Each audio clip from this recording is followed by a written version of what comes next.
I would not use the term dictator as defined by the West to describe the actions that she took.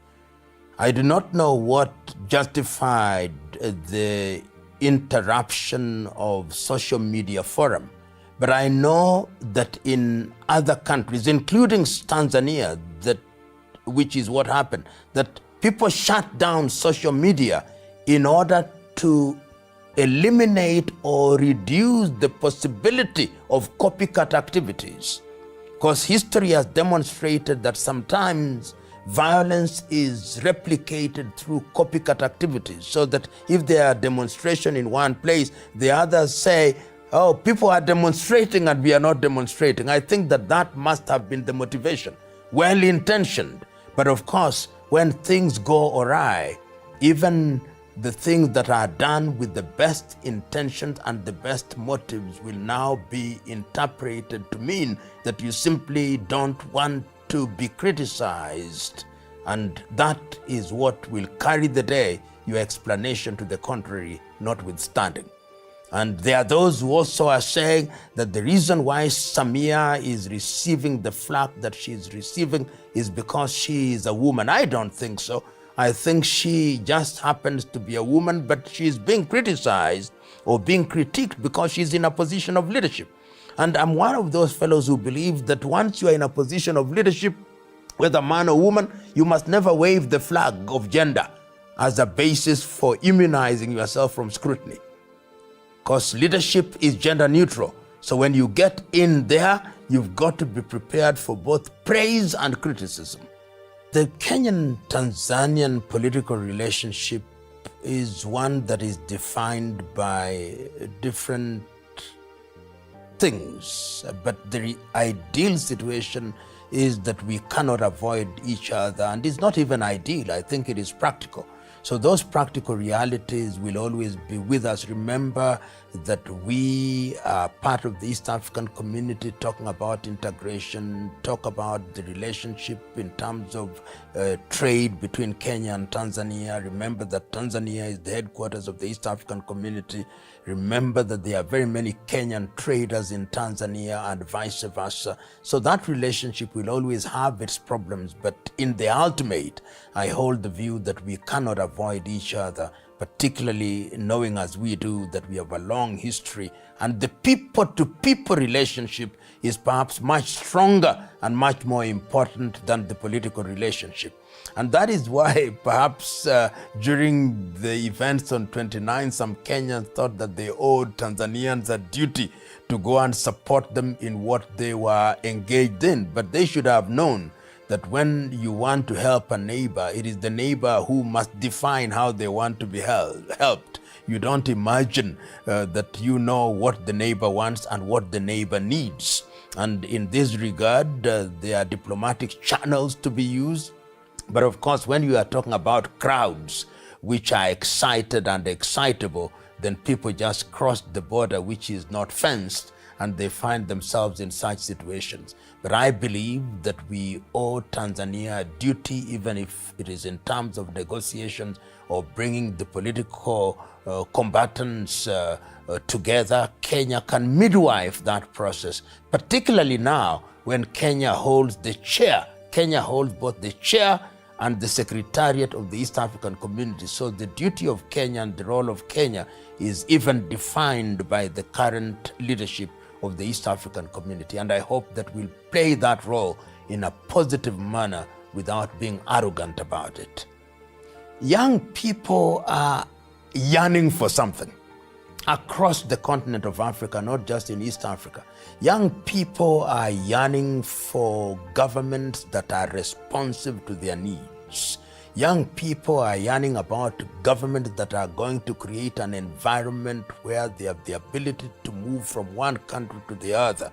The young people are anchoring and angling towards governments that are going to provide environment for them to express themselves, whether it's in the area of innovation and invention. And you can see that how musicians, how artists move from one country to the other, how traders move from one country to the other. So when they see governments that still insist on permits government that still insist on asking questions at the border, they are saying that these governments had better rethink. And if they don't rethink, we are going to think for them. And that is the message that is being sent. And you've seen it not only as regards Uganda and Tanzania, but across the continent of Africa. So the message is loud and clear that we young people are thinking about Africa. And the sooner the political leadership realizes that and embraces that message, the safer it is for the continent of Africa. You know, without mentioning, some of them are known, which, like the Open Society, societies such as Ford Foundation, who are very active in what they call the human rights and democracy space.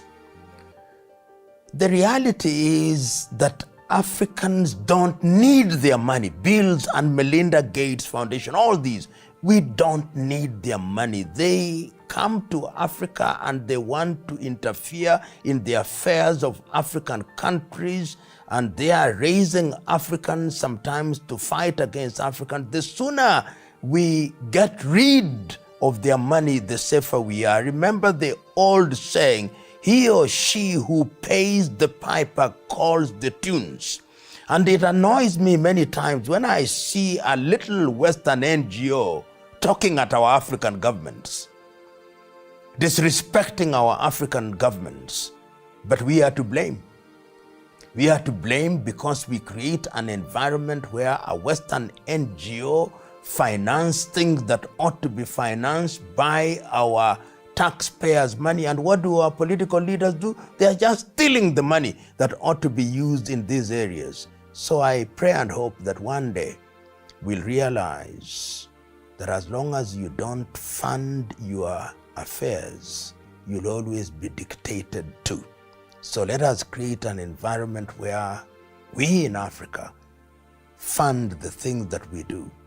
And as the saying goes, cut the coat according to the cloth that we have. I look forward to those days. You know, when you want to poison somebody, you sugarcoat the poison. So they eat the poison knowing that they are eating sweets. So the sooner we realize that there is a grander agenda other than the declared agenda, the safer we are. Remember that throughout the ages, the things that people want to capture is the mind. And how do you capture the mind? You don't come announcing yourself that you are going to achieve this. You are nice. Sometimes you even bring water to the villages. You even bring food to the villages and hamlets. You do good things, but your ultimate intention is a grand agenda, that what I call the Trojan horse approach. You let the horse get into the arena and then it displays its true character in great splendor. So that is what Western NGOs have been doing throughout the ages. Why is it that they go into societies to do the bad, to ostensibly to eliminate the bad things, and those things never disappear? It is an industry.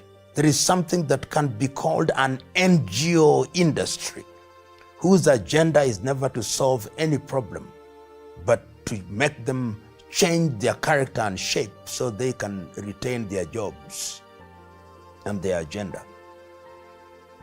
That is the tragedy.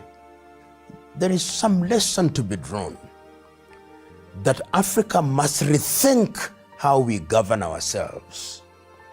We must ask ourselves, this constitution that we give ourselves, these systems of governance that we inherited from the colonizer, are they serving us well? We have these political parties which, as experience has shown, continue to divide us along religious lines, along ethnic lines. Is there not a better way of governing ourselves?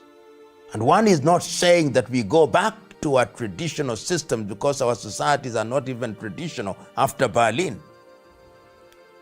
Can we adopt and adapt and use systems that are going to emphasize the things that unite us rather than the things that disunite us.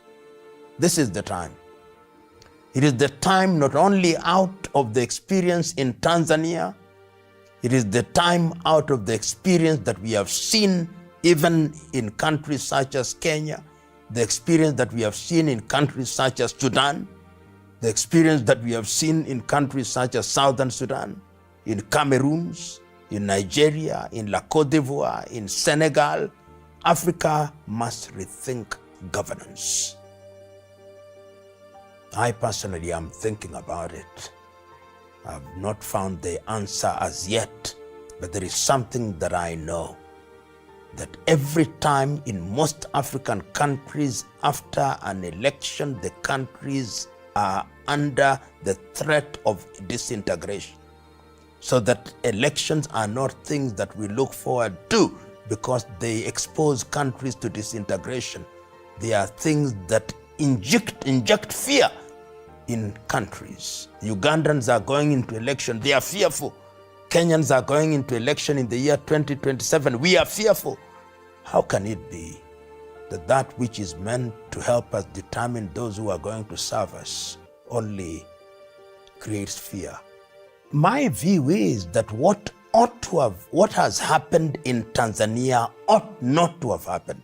And I've listened to one of the commentators whom I respect, Generali Ulimwengu, who commented in the East Africa, and I agree with him totally, that had the Tanzanian administration led by Samia Suluhu Hassan listened to the comments of some of the people who spoke before the election, this would not have happened. Had he allowed the opposition candidates to contest, had she allowed the opposition leaders to contest, had she allowed everybody who wanted to contest, this would not have happened. With the help of hindsight, I hope that she too knows that what happened could have been avoided. So our message is very clear. We wish Tanzania well, but we are bold enough and candid enough to tell the Samia Suluhu administration that what happened could have been avoided, and that going forward, despite the fact that she has been declared the winner with over 90% of the vote, it is not for her to rest on her laurels and to say that what happened in Tanzania was a storm in a cup of tea. It wasn't. It is major. It has never happened. It is dangerous and it must be confronted. And how do you confront it? You confront it by engaging those who are in opposition, because they are also Tanzanians, because they have a following, however small you think that following is. That is the message that must be sent to those who think we are too soft on Samia Suluhu Hassan. Kenya and Tanzania are not just neighbors on a map, they are extensions of the same soul, separated by colonial ink but bound by ancestral breath. The relationship between these two nations has always been complex, but sacred, a story written in shared struggles, intertwined economies, and intermarried families. When Tanzania sneezes, Kenya feels the wind. When Kenya stumbles, Tanzania braces the fall. That is the depth of their bond. What happened on the 29th of October shook that balance. Emotions spilled across the borders. And in the heat of it all, some Kenyans crossed into Tanzania believing they were offering solidarity, believing they were standing with brothers in distress. But solidarity, if not guided by understanding, becomes intrusion. You don't define your neighbor's pain for them. You don't decide what kind of help they need. True friendship is not found in noise or interference. It is found in respect, in knowing when to stand beside and when to stand back. Kenya now sits in a unique position, both the chair and secretariat of the East African community. That isn't just an administrative honor. It is a moral duty. It means Kenya has the power to shape dialogue, not dominate it, to midwife peace, not manufacture it, to bring both government and opposition together, not for show, but for the survival of a regional dream that is bigger than any election. Because the truth is this, Kenya and Tanzania cannot avoid each other. Their destinies are interwoven through trade, migration, and the pulse of millions of ordinary people whose lives depend on the quiet traffic between Mombasa and Dar es Salaam, Arusha, and Nairobi. Tanzanian markets breathe with Kenyan goods. Kenyan hotels hum with Tanzanian voices. These are not political gestures, they are human realities that no politician can unmake. The people-to-people relationship between both nations has always been stronger than the political one. It is ordinary citizens, traders, artists, students, and farmers who have kept the dream of East African unity alive even when politics faltered. Every border crossed for business or music or love is an act of integration, louder than any treaty. That's why what Kenya must do now is simple but profound. Lead without arrogance, guide without dictating. Use its chairmanship not as a platform to grandstand, but as a bridge to bring divided hearts together. Because healing begins not with declarations, but with listening. And sometimes, the most powerful form of leadership is silence that makes room for another's truth. This moment is not just about Tanzania, it's a test for all of East Africa. Can we disagree without destroying one another? Can we correct without humiliating? Can we help without hijacking? The answers to these questions will define not just the relationship between Kenya and Tanzania, but the future of the entire region. East Africa doesn't need saviors. It needs stewards. It needs leaders who understand that sovereignty is not isolation and cooperation is not submission. Kenya's role now is to protect that delicate balance, to make sure that what began as political tension does not become a continental scar. Because at the end of the day, the border may divide the land, but it cannot divide the soul of our people.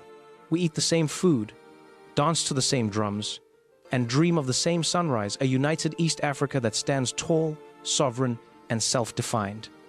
This is Media One Africa, the voice of a rising continent. We don't report revolutions, we document them.